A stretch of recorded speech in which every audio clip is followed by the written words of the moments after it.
You've just landed inside Launch Street, the innovation podcast, where we interview top innovators out there shaking things up so you can innovate and differentiate and get further, faster in this crazy, cluttered world.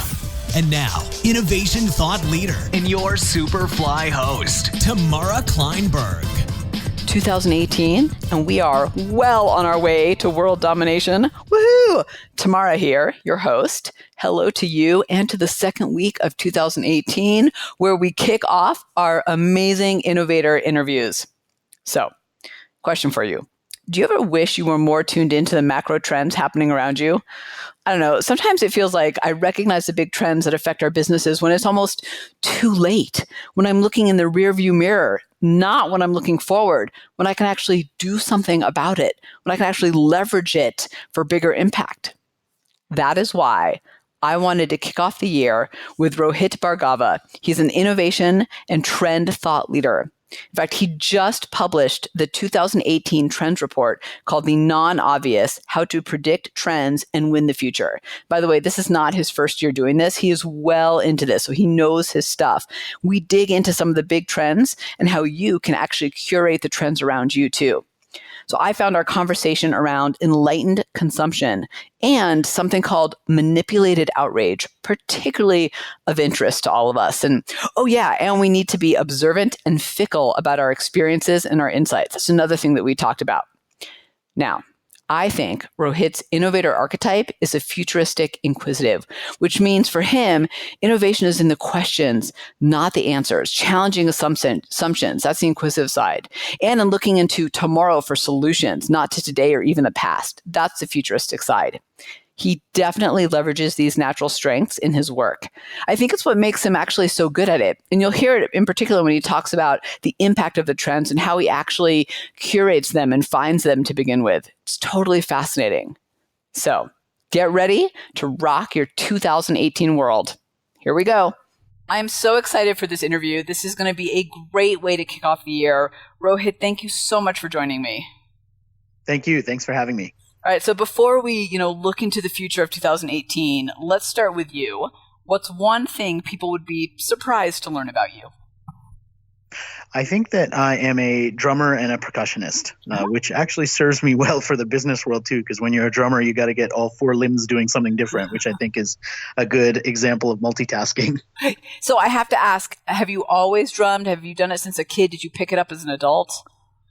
I sort of taught myself in middle school because I was frustrated with being in the band, because if you're a percussionist in a band, you basically sit there and count for 10 minutes and then you hit the cymbal once. And I hated that. So I taught myself how to play the drum set in response. It's funny. I think you're right, though. The idea of I've only tried drumming at, 1 a.m. after being in a bar.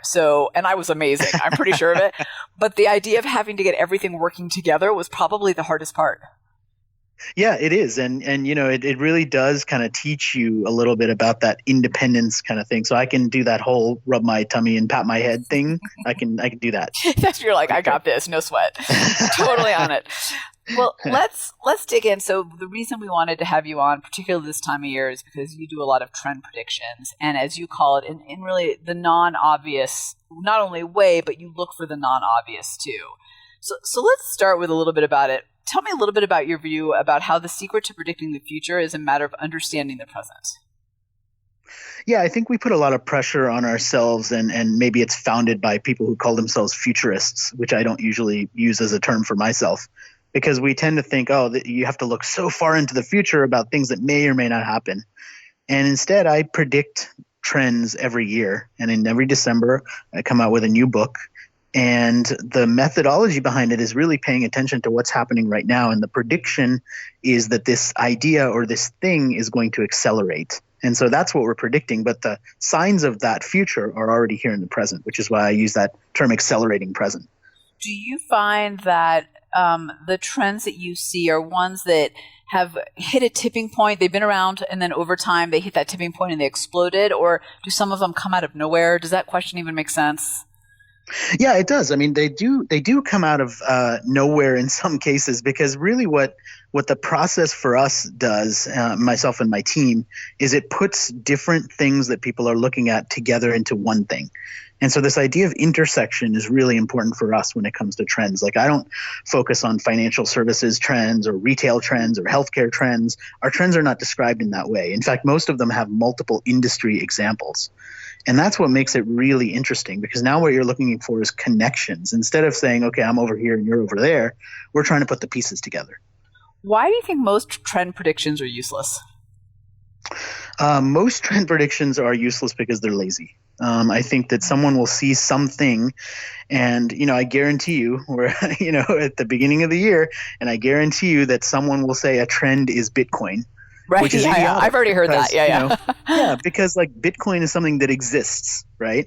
The idea of decentralized currency, that could be a trend, but Bitcoin is just something that exists. And so a lot of times what you'll see as a quote unquote trend prediction is actually just someone saying that something exists that they heard about. It's so funny. When I was back in the day, I worked on Madison Avenue when it mattered. And, you had your big global ad agencies. And one of our jobs as junior account people was to go out and quote unquote spot trends. And what that really meant was find cool and interesting things in the stores or on the streets or that people were wearing. And looking back, after reading your book, it made me realize how kind of flawed that was and how behind we really were. And not understanding, I guess, the why behind it, which is what I hear you saying with the Bitcoin example. Yeah, I think that really what it comes down to is we as people, if you can train yourself to be more observant, you can spot ideas. And idea spotting is a beautiful thing. And we should all be idea spotters. That doesn't make it a trend, though. Like, what makes it a trend is the same thing that makes flour, eggs, and sugar on a shelf into a cake. Like, you have to turn it into something, right? You can't just look on the shelf and be like, there's a cake. Can you imagine it? I'm like, maybe, but that doesn't make it. I'd like to have you bake it first. How's that sound? Yeah, exactly. Exactly. So idea spotting, great. Trend spotting, I don't think that exists. I mean, the terminology I use is trend curation instead, because I think you're curating things, you're putting things together. Before we dig into the trends, which I really want to get into, tell me your definition of trend. I want for the launch readers out there to have a stake in the ground of what we're really talking about. Yeah, my definition of a trend is that it's a curated observation of the accelerating present. So I'm trying to write that as you talk. So a little slight pause there. Yes. I was like, wait, I got to remember that. I got to remember that. I should. So a curated observation, which means you're observing multiple things and then you're putting it together. And I use this word curation very intentionally, right? Because if you think about it, most of us have heard the word from museums. And a museum will curate, and what that means is if they have 1,000 paintings or 100 paintings, they'll show you the best 20. They won't show you all 100 or all 1,000 because they're trying to tell a story. And we have to do the same thing with ideas. We have to figure out what's meaningful, what isn't. We have to be strategic about choosing them, and that's where the idea of curation comes in. And when did you anchor on Accelerated? I think that's a really fascinating way to think about it. That, I'm not sure that, some things, I mean, you'll appreciate this from your Madison Avenue time. Some things you deliberate on for a long time, and some things you just kind of say, this is what it is, and it just feels right. It just feels right. With that word, I mean, it just felt right because these are accelerating, right? I mean, if it is a trend, it should be accelerating. Otherwise, why would you call it a trend? Well, good point. Otherwise, it's just a fad, right? Or an idea, I suppose. Right.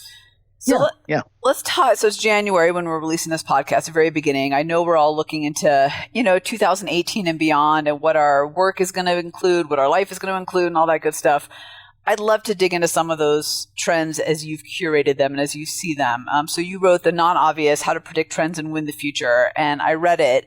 And I was totally blown away for a lot of reasons. I'd say one is I felt like your whole concept around curated, number one, and accelerated, which we've already talked about. But two, the whole idea that a lot of these were the underlying factors as to why we're seeing the things we're seeing versus the kind of superficial level of it, just to go back to your Bitcoin example. I wish we had time to go into all of them, but I also want people to have a reason to go buy your book because it's so good.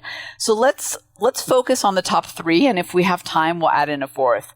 Will you go through with me? Let's talk about the ones that you think are the big ones that we should be paying attention to. Sure. Yeah. And I'm happy to, if there's any one that stood out for you, we can definitely go there as well. One that I think was really interesting was something that I called enlightened consumption. And enlightened consumption really speaks to this idea that consumers, both retail consumers, but also business consumers like B2B consumers, are caring and paying more attention to how a business operates and what is doing to the world or for the world. And what that means is that we are becoming more conscious about the choices that we make. And so technology is enabling that in some ways. So you have apps where you can scan a barcode and you can see whether the coffee that you're buying was sourced from a particular place or not. You have diamonds and eco diamonds and the whole kind of flux between those two, and people kind of feeling like they want to make ethical choices for how both are sourced. And this is a fundamental shift now, because these things that used to be part of a crusty old sustainability report somewhere that only cared about are now going front and center. So talk to me a little bit about, like, as someone looking outward in, how that trend shows up. How am I seeing it? Like, I get what you're saying, that it's no longer the VP of sustainability is the only one who cares about it. It's becoming bigger. But will you take it to that next level? Yeah, the next level, it becomes that all of a sudden you get ruled out before you even get considered for something that has nothing to do with your product or your product attributes, really. You're being measured on this other dimension. If you imagine like the criteria for a purchaser, this was never really a major one in the past. And so no company would have imagined, we're getting ruled out because of how we're doing business or not doing business in this particular way with a larger number of consumers. Of course, there's always going to be some people that cared about that, but it never felt big. And now it has become big. So how do we gauge that? Is this like the one for like Tom's shoes, just to use an obvious example? Is it much deeper than that? How are we now going about making those decisions? So I think as consumers, one way is that these decisions are being used front and center for us. And so the brands that aren't living it and that aren't transparent on it, all of a sudden, like, we don't have a reason to stick with them anymore, because we don't have that sense of pride. And it doesn't say what we want it to say about us as consumers, because a big part of this is also identity, right? If I go to Patagonia and I buy from Patagonia, that says something about my identity, versus if I go somewhere else where a brand's not doing any of those things, even though they could be, I don't feel the same about it. Wow, it's so interesting to me to think that I'm a Gen Xer, for whatever that's worth. I'm squeezed in the middle between the two big generations. But it seems like, to your point about acceleration, that we've had this huge swing where it used to be all about the product and the service and like having the best product out there. And now we've really swung to, not that the product doesn't matter, let's assume it has to be good, but it's the company and how it does business that matters. That's what I'm hearing you say. Yeah, exactly. And you can be ruled out because of it. I think the other layer in there of what you said that's so interesting to me is the transparency part, which is you may be doing all the good in the world, but if I don't know about it, I'm not going to care about you either. There's a transparency that's, I think, happening in business that hasn't happened in the past. Yeah, and it's kind of become urgent to tell that story too. You can't just hide it on the second layer of your About Us page anymore. Right. It has to come out front and center in many ways, because not only does it have an impact in consumption, as in who buys your stuff, but also consumption in terms of like who chooses to work for you or who doesn't.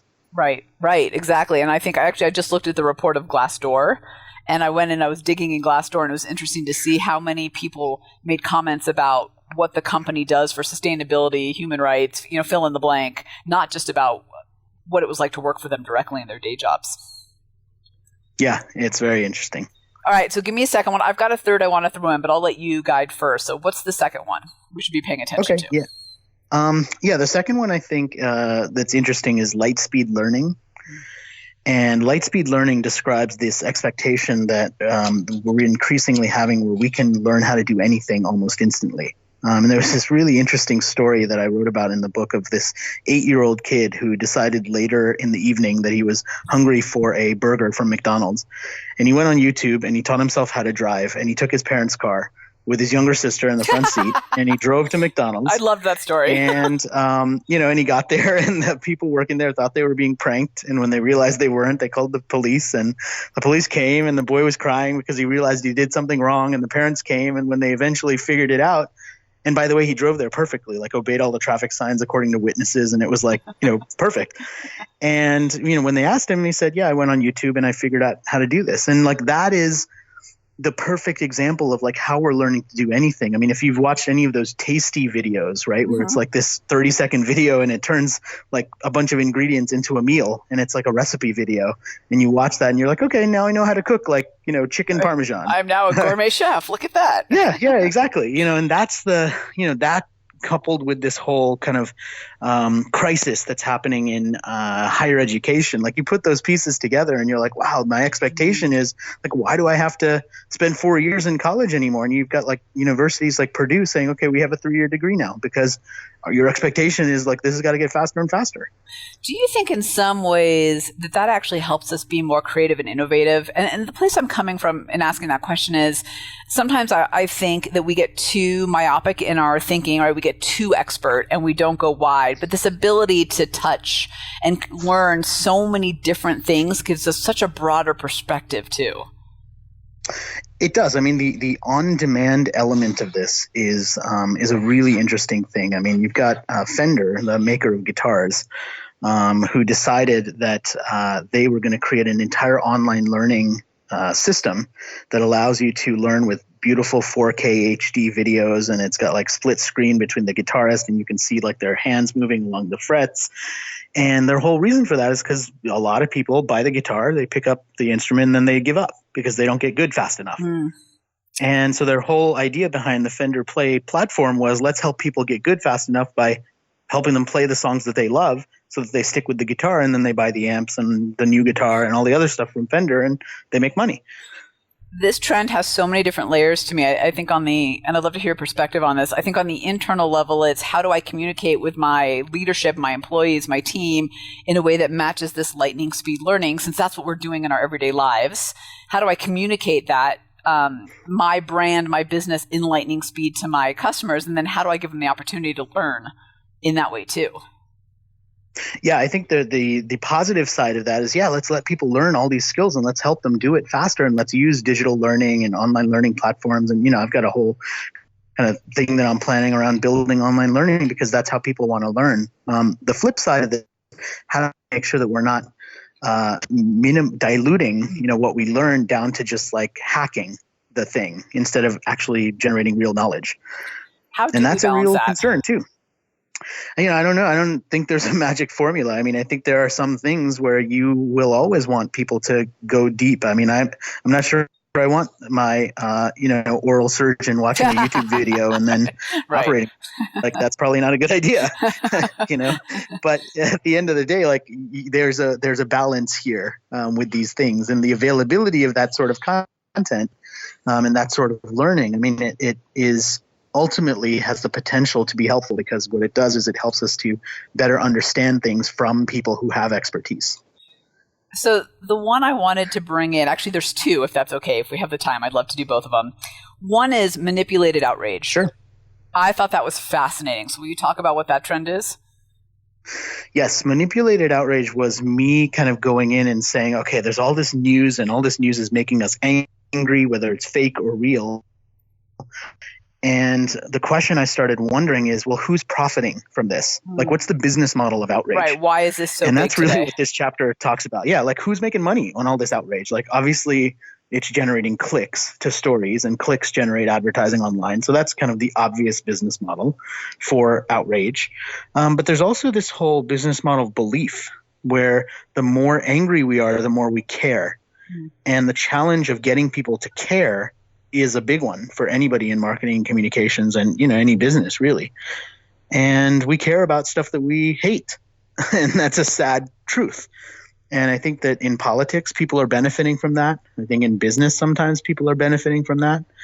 And so really where this chapter kind of nets out is, well, what does it take to be a responsible business who isn't just leveraging outrage to try and do shady business? but also as a consumer of the outrage, right? How are we letting ourselves get manipulated, and how can we get smarter? So this is so interesting to me. This is what I like to do when I travel. This probably makes me a little weird, but whatever. I don't have cable at home for a lot of reasons. And when I travel, and I spend a lot of time in hotel rooms, I will flip between CNN and Fox News, just to use politics and kind of entertainment media as our example. And I'm always fascinated by how they're both touting outrage just on very different sides. And their language is, very bombastic and hurtful and angry, just with a different perspective on the same thing. And sometimes I'll go online and look too to see who's covering what, because I just find it interesting. But but after I have it on for a while, I start to feel really mad and really aggressive. And I mean, is it a matter of there's a big business behind outrage and we need to be paying attention to it and tapping into it? It's what do we do about it? Because it is so pervasive in our culture. I think it's such a spot on trend. One of the ones that really resonated with me because you see it in everything now. Yeah, and I think, there's a couple ways that I would suggest to respond to it. One is that there's certain types of media that generate more outrage than others. So watching someone who is basically someone you consider to be a humongous blowhard on TV talking about stuff that makes you physically angry is a more deeper emotion than if you were to read something like that. And so, one thing is so the media stop matters. watching cable news. Yeah, the medium matters. And so, stop watching cable news would be one, possible response to that, right? The opinion news, of which I would say 90% of it is. The second thing would be, find news from unlikely suspects or from curators that you actually trust. So, for example, the Skim is a great email newsletter, which I'm not really the target audience for because it's targeted at women. But it takes the news of the day and it shares it with you in sort of a tone that kind of indicates that this is your well-informed big sister, kind of just, filling you in on all the stuff you need to know. And that's another way of kind of taking the news and instead of going super one-sided, you find a source that you feel is somewhat more trustworthy. It's, the Skim. So I get the Skim, and every morning I skim it. I look at it.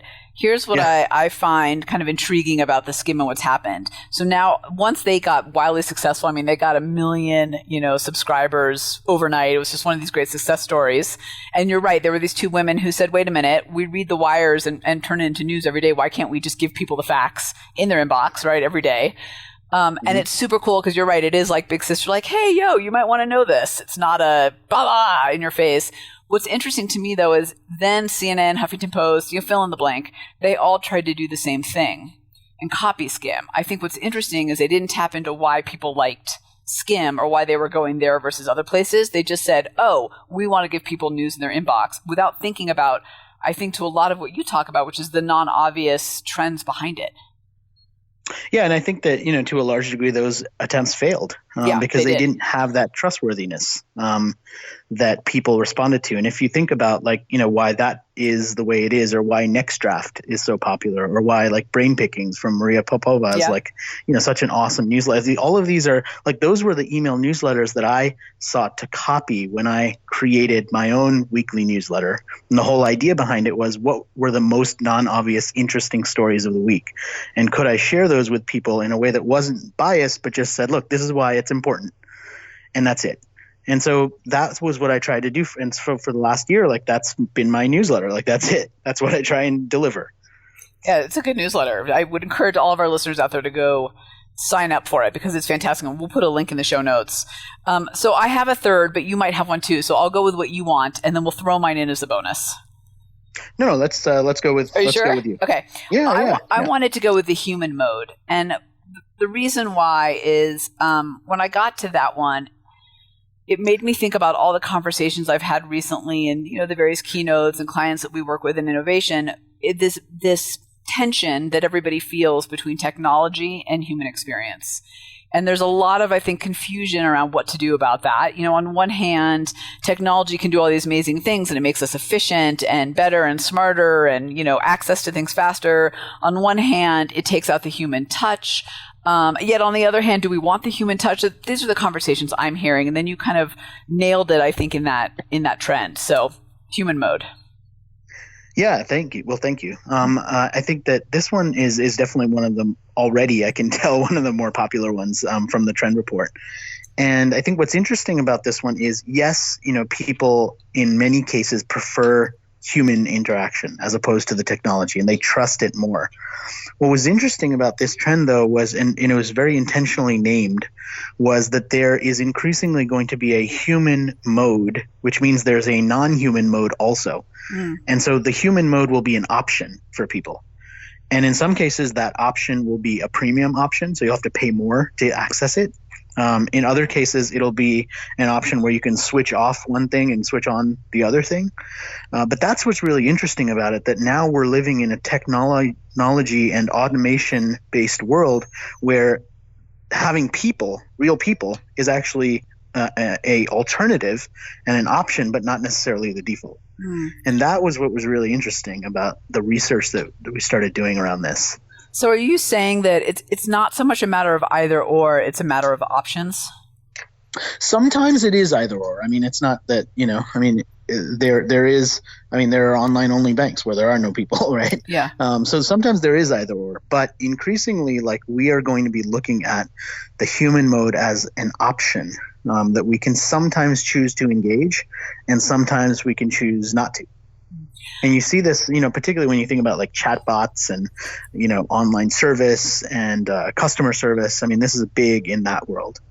I think for launch readers out there listening, what is so important and what Rohit is saying, and this one in particular, is the fact that it is a mode, just like technology or other aspects are a mode, that it's not this spectrum necessarily or even mutually exclusive of each other. Did I get that right? Yeah, totally. I mean, I think that, really it does sort of indicate that, there was a fascinating story that was part of this around the human library. And the human library is essentially a library of people where you can check out a person for a half-hour conversation. And it's just a concept that is basically a bunch of events. And you can kind of go there and run your own human library. But it got so popular that they actually have a permanent human library now, a couple of them, but a permanent human library in South Australia. And the people that you check out, for example, there might be a refugee, or there might be somebody who's Muslim, or there might be somebody who's deaf and blind.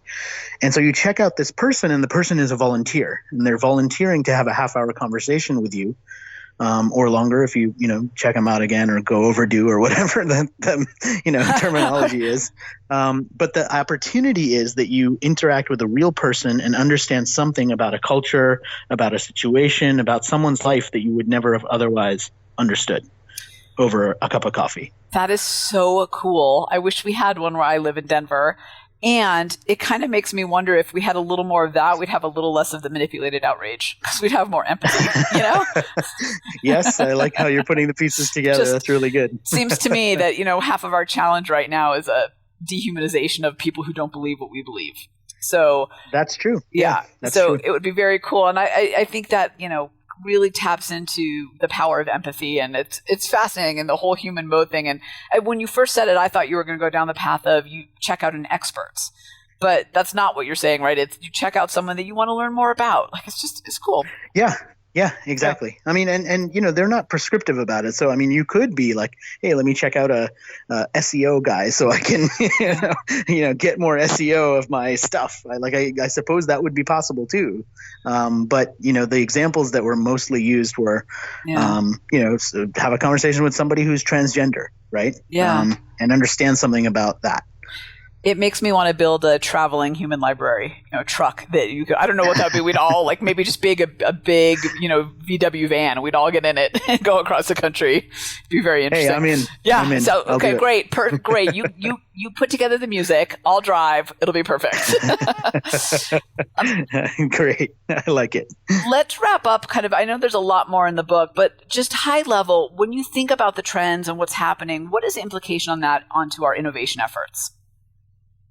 I think there's a couple. I mean, one is that real innovation comes from looking outside of your industry. You can't innovate from inside because that tends to be just incremental. Yeah. And so, big thing that I spend a lot of time doing is crossing industries and finding relationships between them and helping organizations and leaders and, and just, smart people see those connections because a lot of times they're not exposed to them. So that's kind of one thing that I think is super important. Yeah, that is. It's, I think that intersection of seemingly random is where the great innovation is found. It's not in looking at the same thing at the same place, at the same time, with the same people.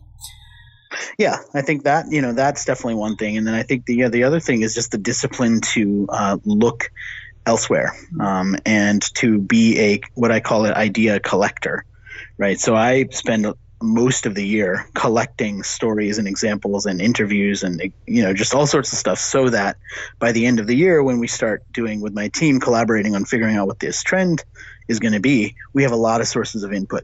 And so a lot of times what ends up happening for us is we are smart people. We go to events, we write down stuff that we think is important, and then we lose the piece of paper. Yeah. And that is the worst because what you're doing is you're losing your best stuff. You're losing your best ideas. You're losing your inspiration. And that is a tragedy. The worst. Yeah. So, one of the biggest things I try and teach is like, how do we take notes more effectively so that we don't lose our best thinking? Like we actually use it, we leverage it, because that's what we all want. And I think a lot of times we're just not taught how to do it. I'm curious, when you're out there looking, are you filtering what you're capturing? Or at that stage, are you saying, hey, whatever makes me go, is worthy enough to write down or capture, and we'll sort it out later? And I'm asking because I think oftentimes in the world we tend to filter too soon. And I'm curious how you approach it. Yeah, I do capture things based on, that's interesting. And I don't necessarily know why it's significant, but I do one very important thing that I think a lot of people don't do when they start that process, even that same process, is they save it because it's interesting, but they don't write down why they thought it was interesting. I have a whole notebook of that. And I'm like, what did I mean by that? Yeah, exactly.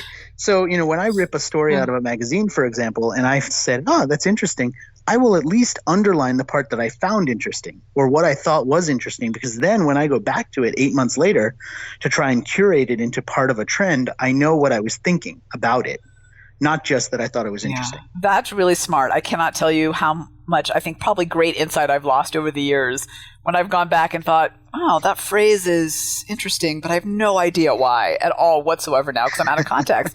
But so for launch readers out there listening, I want you to think about that. One, capture everything that makes you go, and two, write down why it made you go, so that you actually have that to reference later.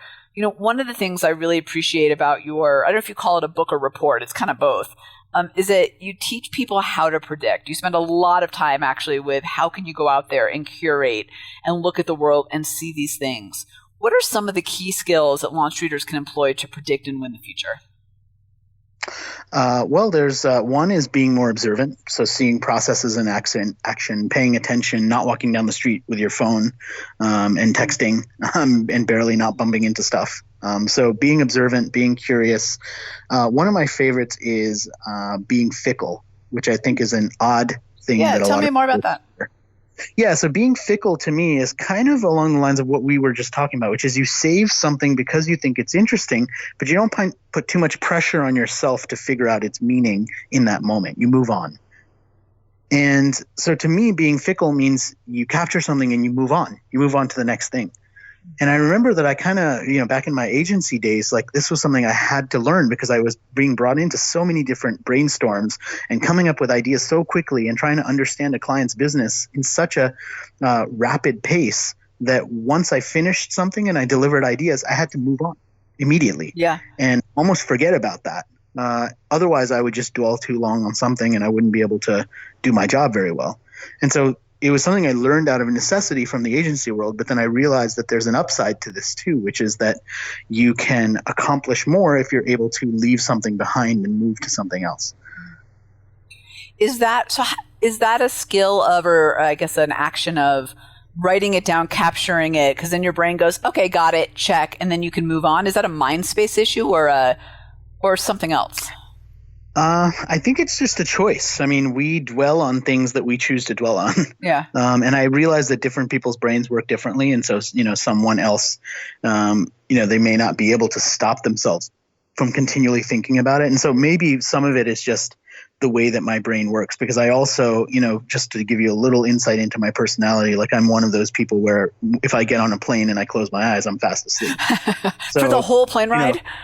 For the whole plane ride, yeah. For the whole plane ride. Kill me. I can fall asleep for the first 5 minutes and then I'm awake. Yeah. So, I'm totally willing to entertain the idea that this may not necessarily be something that's easy for a lot of people. It happens to be something that I think I can do because my brain I can switch it on and off. Maybe I don't switch it on quickly enough in some situations, but that choice, right? To say, okay, now I'm going to move to this other thing and try my best, whether I succeed or not, to not keep going backwards to that other thing. I think it can help. I think there's a lot of power in that. And launch readers out there listening, think about how much mind space it takes when you dwell on stuff. I think actually the fickle is what makes being observant possible. I think it's hard to have your eyes open, be observant, take in new stuff if you're constantly dwelling on something else. Yeah, that's right. And then, the last thing that I tell people is to be elegant. And this is probably my English major talking because I used to study a lot of not a word people use often. Poetry. Go on. And yeah, so, if you think about like even advertising, copywriting, or poetry, like every word is intentional and it's chosen because it has some sort of significance. And to me, like that's a verbal version of elegance, because it says I'm choosing something specifically because I want it to mean something that is defined and that is different than anything else. And language is beautiful that way because you can do that. What do you think happens to a person when they become observant, fickle, and elegant? How does that impact their day-to-day and their work? I think that it allows them to see the things that other people don't see, because most people are not being observant in that way. Most people are not capturing something and moving on. Most people are not making those connections between ideas. And if you think about one definition of innovation and creativity, it's being able to see what other people don't see. Yeah. And that is really at the heart of what I try and get across in this book, which is that is a skill that any of us can learn how to do. And it has huge value if we can learn how to do it. As you said, you update the report every year. As you were bringing it into 2018, were there any surprises in what you learned or when you pulled all of that observation together? Yeah, there's always surprises. One of the questions that I always get is, okay, you've been doing this for 8 years now. You've predicted 15 trends every year. So you have an arsenal now of like 100 plus trends. Did any of them come true? Like, were you right? And so there's an entire appendix for the book, which is, I think, pretty unique among people who talk about futures and predictions, where we go through and we review and we rate every past trend prediction with a letter grade as to whether it continued to accelerate, whether it continued to have relevance, whether it didn't have the same relevance that we thought it would. Fizzled out, maybe. Yeah. And so, there's a lot of transparency behind this. And the reason we do that is, first of all, to inspire more trust in the fact that we're not the sort of people that can never admit that we didn't get anything right or wrong. But also we want people to see that sometimes these things do shift over time, and what happens when they do. How does the idea of a trend still resonate? And it's also not a glass ball, right? A context of the future changes every day. So what could look right one day may not be right the next. Yeah, and I really, I describe sometimes myself as a near futurist, right? Mm-hmm. Because I'm really looking at like the next year, and it's not that I don't believe in long-term planning or thinking about the vision kind of far out, but even the long-term decisions that we make in business and the long-term strategies we put into place, those initial steps happen in the short term. So that's why the focus of this report is the way that it is. So have you ever, on a large wall or whiteboard, mapped out all the trends over the years to see where they've connected the dots, those trends themselves over time? Like maybe one that you wrote about 5 years ago and you look at today and you're like, oh, that's really a translation of that. 5 years later, I have this vision of like a serial killer wall with like string and, whiteboards. Yep. And have you done that, and have you found anything in that? So it's interesting that you should ask that, because we are in the midst right now of working on a project with Microsoft where we're building a whole data visualization around all of the trends that have been predicted in the past and what the relationships between them are. So that essentially, like, I could do that in a room by myself, but this is going to be really cool because you'll be able to visually do it yourself online. And the analogy is less of the string on the board and a little bit more of kind of the periodic table of elements in terms of how it moves around. But it's going to be really cool once it's done. Like, I've been seeing some of the development phases of it, and it's using this awesome technology they have called Power BI. And so it's going to be just a really, really nice visual. So less serial killer wall, more scientific. Is that what you're saying? Yeah, that's right. That's where we're going. Is that going to be public? Yeah, it will be. Yeah. Very cool. Before I ask you the last question, where can people go to connect with you, learn more? Easy. So Non-Obvious Company is the name of the company, and I have a lot of the materials there. Also, I have a personal website that has kind of videos of me and things like that, which is just my name, so rohitbhargava.com. And then you could just Google either Non-Obvious or my name, and you'll find your way to any of this stuff as well. We'll put all those links in the show notes too, so people can quickly get there. I would really encourage everyone to go out there and get the 2018 report, because it is extremely insightful. And this is coming from someone who spent a lot of time thinking about patterns and trends. And there was stuff in there that, after I think you crystallize it, I went, oh my gosh, of course. But I couldn't put a framework around it to say, here's what's going on and here's why. Now I feel like I can take that and actually say, now here's the impact on us too, because I understand it in a way that I couldn't quite get my hands around before. So what's one piece of advice you have for launched readers as we move into 2018? I would say one piece of advice is I love to empathize with magazines. I'm a big magazine reader. And what I do is I buy magazines that are not targeted towards me. So I'll buy like Modern Farmer magazine or Teen Vogue. And by reading them, I'll understand something about someone who's different. And that gives me more perspective. So I would say in a world where it's easy to read the stuff that you agree with or focus on the same type of media, like expand your media diet, read something different. I love the idea of the magazine being the $3.99 version of the Human Library. If you can't have a Human Library, go to a magazine. I just have to say, I think that's a really powerful piece of advice. I hope we all spend a little more time steeping ourselves in other people's worlds, putting ourselves in their shoes. I think so much great innovation and empathy and I think just compassion for the world comes out of that. So I'm so glad that you kind of closed out on that advice. I think that's so important. So hopefully we can have you back when, after this Microsoft project goes live, we can talk a little bit about this periodic table of trend elements and how it all fits together. So thank you so much for joining us. This has been really enlightening, and I'm really thrilled that we get to launch 2018 with this type of knowledge at our fingertips. Me too. And this has been a great conversation. I really enjoyed it. I know. I'm blown away too. So now that you know what's ahead of you, how are you going to take those trends? And as Rohit and I talked about, think differently about how you do business so you don't get left behind, as these trends, they're going to impact your customers' world and their expectations of you. Good question, right? Well, to no surprise, I want you to rock 2018. So allow me to suggest that you go to our website, go-to-launchstreet.com, and get access to our online innovation courses and programs. You can find them in our OnDemand section on the website. That's where you'll get the tools you need to put this knowledge and more into daily practice and, dare I say, get a head start on the competition. That's right. Your competition, I'm going to venture to say, is still crafting their 2018 plan. So how about we get ahead of them and start implementing the things we're learning right away? I know I'm already doing that. I think it sounds like a pretty good idea, right? And what other launch readers have told us is that the video course on playing on the fringes in particular is a tool that really helped them take these trends and apply them to their world so they can go further faster. Bam! That's in our Innovation on Demand program. So if you're interested in taking what you just learned and putting it into action that leads to measurable results, go to go-to-launchstreet.com, GOTO launchstreet.com, and click on Innovation on Demand and get your VIP access. I promise you, it is worth every penny. Here's to rocking that 2018 roll. Tamara out.